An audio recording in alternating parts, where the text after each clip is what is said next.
termasuk sama kelenturan sama keseimbangan, peregangan, abis itu olahraga. Latihan intinya itu 2 hari dalam hari yang tidak berturutan itu yang anaerobik. 3 hari dalam hari aerobik. Oke. Olahraga bebas saya mau apa tambah aja ya. Tambah pendinginan ya. Oh ya. Olahraganya bebas saya mau apa aja ya, yang penting jenisnya. Yang penting jenisnya. Oke, yang penting jenisnya aerobik lebih banyak daripada anaerobik. Aerobik. Tapi kalau misalnya untuk atlet profesional gitu ya, yang mau benar-benar ototnya harus tampak bagus gitu. Ya itu nggak cukup ya, ini kita ngomongnya untuk orang biasa orang ya. Awam gitu orang ya. Biasa. Dalam 1 hari, kan tadi 5 hari ini ya olahraga. 1 harinya berapa lama frekuensinya, harus berapa lama? Total 5 hari itu kalau untuk memenuhi kuota minimal sehat itu 150 menit kalau aktivitasnya itu sedang. Oke. Kalau sedang itu paling gampang, kalau kita sedang melakukan aktivitas olahraganya itu, kita masih bisa ngomong, tapi udah nggak bisa nyanyi. Tapi ngomongnya cuman kalimat.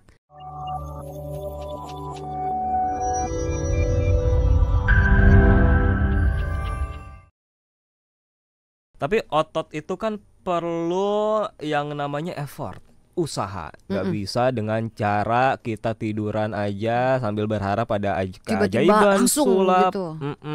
Atau kayak itu joki Strava, dia yang berkeringat, kita yang dapat pujian. Atau kita berharap dengan membeli suplemen, kita minum suplemen, itu banyak tapi dengan cara tidur aja berharap yang penting otot udah terjadi. minum ini nanti ototnya tumbuh gitu. Nah udah gitu kasih review cuma bintang 1, mana nih udah minum suplemen tiap hari.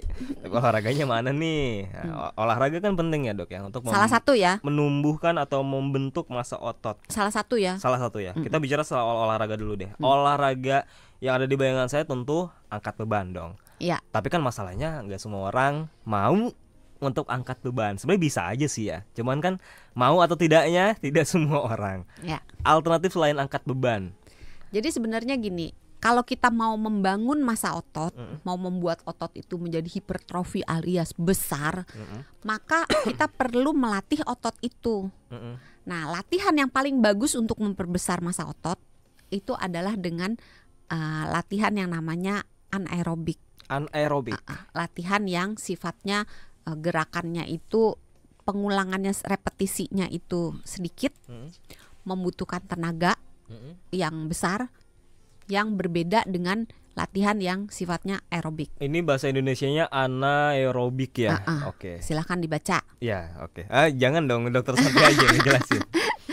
Jadi dengan latihan yang anaerobik itu kemungkinan massa ototnya bertambah itu besar. Tapi kalau latihan yang aerobik, kemungkinan massa ototnya bertambah ada sih, tapi tidak semasif kalau anaerob.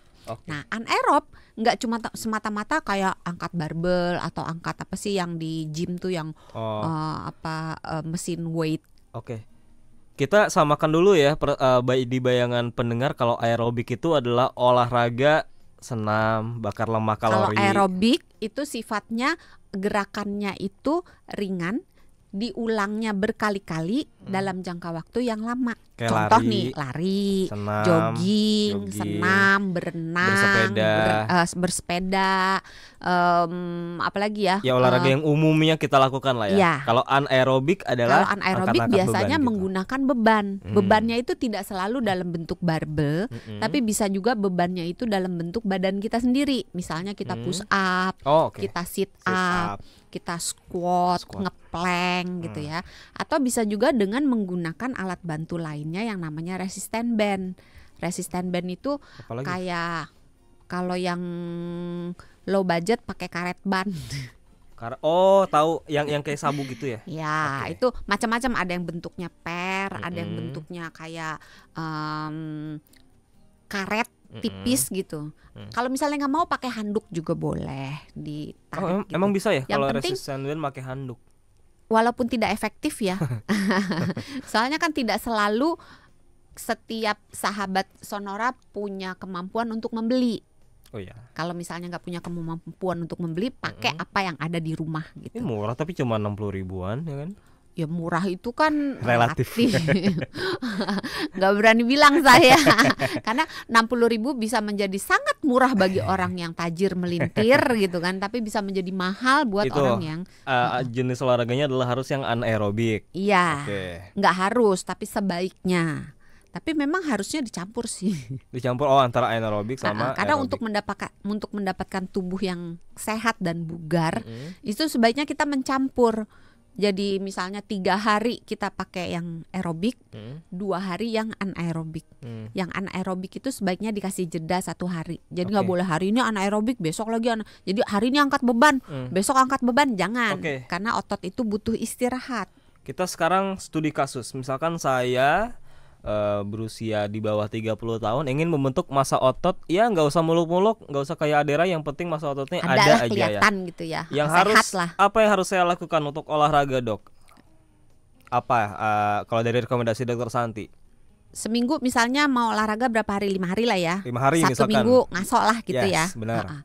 Berarti Senin aerobik, Selasa anaerobik, Rabu aerobik, Kamis anaerobik, Jumat aerobik. Jadi aerobiknya selang-seling. Aerobiknya 2, anaerobiknya 3. Tapi nggak boleh aerobik dalam hari yang berturutan. Paham. Jadi harus dikasih jeda gitu. Dan aerobik gak apa-apa, lebih sedikit berarti.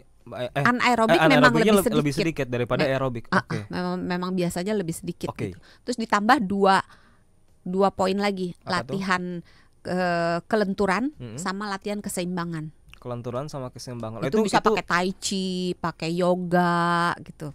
Atau bisa dicampur ke bagian pemanasan maupun pendinginan gitu kan. Ingat dong yang kita angkat kaki sebelah gitu, terus diregangin gitu. Dengan ngangkat kaki sebelah kan kita menjaga keseimbangan juga gitu. Jadi itu bisa dicampur ke dalam. Dicatat ya sahabat Sonora, pertama pemanasannya harus yang include sama latihan kelenturan dan keseimbangan. Nggak harus, kalau mau dipindah latihan kelenturan dan keseimbangannya di Sabtu dan Minggu juga Tapi boleh. Tapi biar anggaplah biar nggak ribet ya. Biar nggak ribet boleh dicampur. Jadi ada pemanasan, udah termasuk sama kelenturan sama keseimbangan, peregangan, abis itu olahraga. Latihan intinya itu 2 hari dalam hari yang tidak berturutan itu yang anaerobik. 3 hari dalam hari aerobik. Oke. Olahraganya bebas saya mau apa tambah aja ya. Tambah pendinginan ya. Oh ya. Olahraganya bebas saya mau apa aja ya, yang penting jenisnya. Yang penting jenisnya. Oke, yang penting jenisnya aerobik lebih banyak daripada anaerobik. Aerobik. Tapi kalau misalnya untuk atlet profesional gitu ya, yang mau benar-benar ototnya harus tampak bagus gitu, ya itu nggak cukup ya. Ini kita ngomongnya untuk orang biasa orang awam gitu orang ya. Biasa. Dalam 1 hari, kan tadi 5 hari ini ya olahraga. 1 harinya berapa lama frekuensinya, harus berapa lama? Total 5 hari itu kalau untuk memenuhi kuota minimal sehat itu 150 menit kalau aktivitasnya itu sedang. Oke. Kalau sedang itu paling gampang, kalau kita sedang melakukan aktivitas olahraganya itu, kita masih bisa ngomong, tapi udah nggak bisa nyanyi. Tapi ngomongnya cuman kalimat yang nggak terlalu panjang. Tapi kalau aktivitas tinggi, total 5 hari itu 75 menit. Kalau yang sedang 150 menit. Kalau aktivitas tinggi itu kita ngomong baru 1-2 patah, kita udah harus berhenti tarik nafas, udah ngap-ngapan gitu, kayak harus berhenti. Sebenarnya kalau durasi kan nafas. Durasi relatif ya, yang penting kan diri kita sendiri kuatnya sampai berapa lama ya. Tergantung tergantung. Kalau misalnya sahabat Sonora belum terbiasa untuk olahraga, mulainya dari slow aja dulu, aktivitasnya yang ringan aja dulu, nggak usah lama-lama, mungkin 10 menit, 15 menit. Kalau belum biasa misalnya ngangkat barbel gitu, jangan langsung ngangkat yang 5 kilo nanti gitu. cedera lah. Ngangkatnya 1 kilo, 2,5 gitu. Terus dinaikin, kalau untuk badan atas naiknya biasanya disarankan setiap 2 kilo gitu. Jangan dari 2 langsung ke 10 misalnya. Naiknya 2 perlahan. Untuk yang bawah naiknya antara 4 sampai 5 kilo.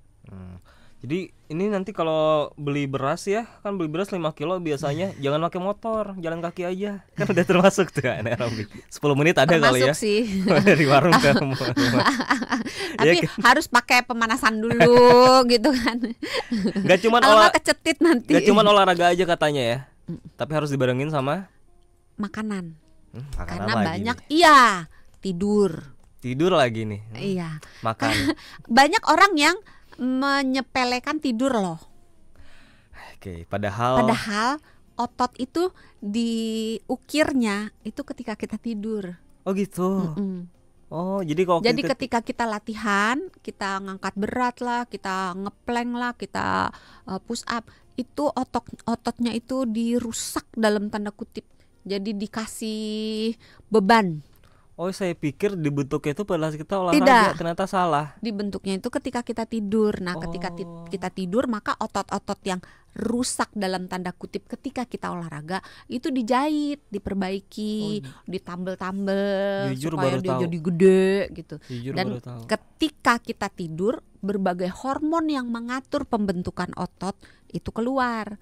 Hormon pertumbuhan, hormon testosteron itu keluarnya ketika kita lagi tidur. Makanya kalau buat teman-teman sahabat Sonora yang mau membentuk tubuhnya dengan bagus, harus banget cukup tidur. Ini pengetahuannya mahal banget nih, baru tahu nih kalau otot makanya dibentuknya pas hal tidur. sepele kan. Tapi nggak banyak yang tahu. Taunya cuma latihan angkat, repetisinya yang banyak gitu kan. Begadang. Terus angkatannya yang berat gitu, tapi begadang. Nah, itu akan lamban. That's why kalau kita habis olahraga tuh pasti tidurnya nyenyak ya. Iya nggak sih? Sebagian orang malah jadi nggak bisa tidur. Oh iya, karena terlalu. Karena ketika olahraga itu keluar hormon yang namanya endorfin. Nah, endorfin itu membuat kita, itu tuh semacam morfin yang endomorfin lah.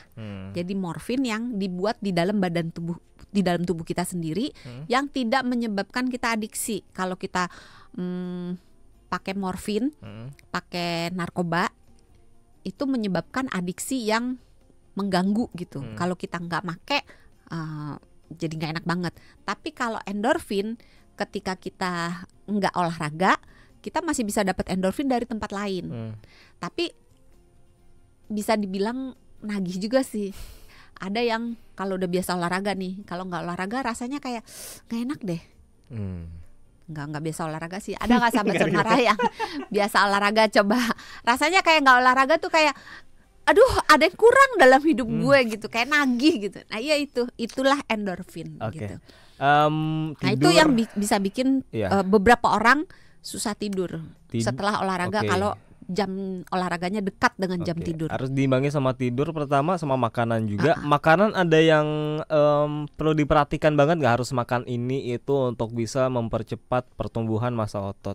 Kalau kita bicara untuk orang biasa ya, maksudnya bukan untuk atlet ya. Itu makanan yang perlu dicukup itu biasanya protein. Telur. Jadi ada makronutrien, ada mikronutrien. Makronutrien itu adalah nutrisi zat gizi yang kita butuhkan dalam jumlah besar. Ada protein kita butuh, itu pasti ya.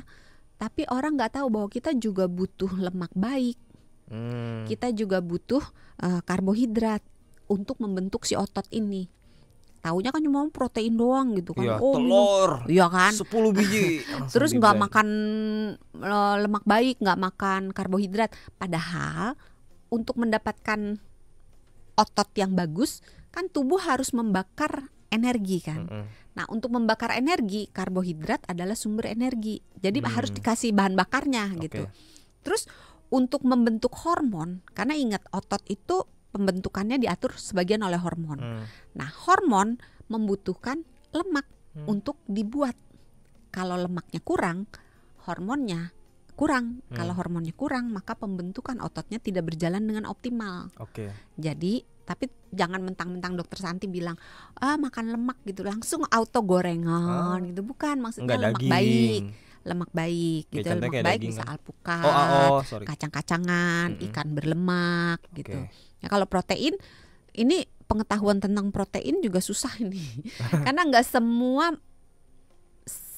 masyarakat Indonesia itu mencukupi kebutuhan proteinnya karena mereka nggak ngerti. Jadi protein itu terbagi, ada protein hewani dan nabati. Dua-duanya boleh dipakai. Bukan berarti kalau orang yang vegetarian misalnya, susah nih membentuk massa otot. Enggak.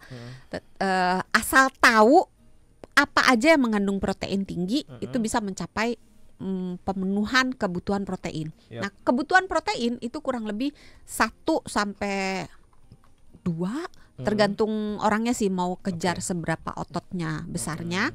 dan tergantung kesehatannya, ginjalnya bagaimana, hatinya bagaimana, ada pantangan nggak untuk makan protein gitu. Nah, biasanya saya pakai antara 1 sampai 1,2 per kilogram berat badan per hari.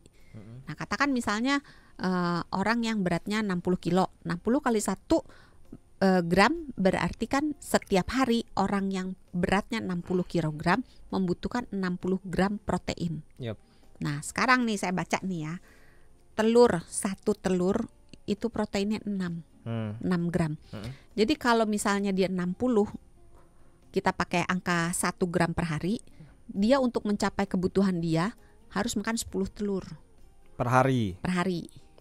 Padahal kalau pola makan kita makan telur cuma berapa?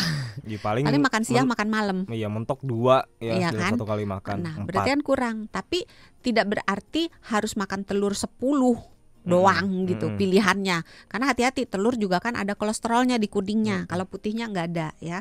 Jadi pilihan lainnya bisa pakai misalnya dada ayam. Dada ayam itu setiap 200 gram dada ayam tuh 62. Jadi makan satu dada ayam yang ukurannya 200 gram itu sudah dapat 62 gram protein per hari ya. Tapi kalau misalnya pesan lagi nih, kalau misalnya sahabat Sonora mau makan protein, sebaiknya makan protein itu dicicil. Jadi jangan misalnya langsung 60 gram protein, misalnya satu dada ayam langsung brek dalam satu saat langsung blek dimakan gitu. Karena tubuh kita punya keterbatasan untuk mengolah protein. Ini sering kesalahan juga nih. Jadi sahabat Sonora makannya langsung blek banyak proteinnya. Nah, misalnya makan siang langsung blek banyak, makan paginya enggak, makan malamnya enggak. Nah, satu kali ini akan lebih optimal kalau misalnya yang 200 gram dada ayam dibagi jadi 3. Misalnya 200 bagi 3 70 ya, 70 pagi, 70 siang, 70 malam. Oke. Akan lebih efektif karena penyerapannya jadi lebih baik. Jadi protein, lemak plus karbo itu yang makro. Masih ada yang mikro. Yang mikro tuh kita juga butuh zinc, butuh vitamin D, butuh vitamin C. Banyak. Iya. Butuh kalium, butuh kalsium. Jadi susah juga kalau cuman ngandelin protein doang. Karena ototnya bagus, tapi yang mengisi otot itu ada yang namanya kolagen. Nah, kolagen kalau vitamin C-nya kurang, kolagennya kurang. Makanya jangan terpaku hanya di protein gitu. Makanan, vitaminnya juga harus diperhatikan. Iya. Oke. Kita tidur juga ya. Oke. Kalau makanan makro tadi saya udah catat protein, lemak, karbo. Jadi bisa tuh ya mie instan, pakai telur, pakai dada ayam, pakai sayur ditambah kuah, ya kan? Kan mie ayam kan. Sekali-sekali nggak apa-apa ya, sekali-sekali.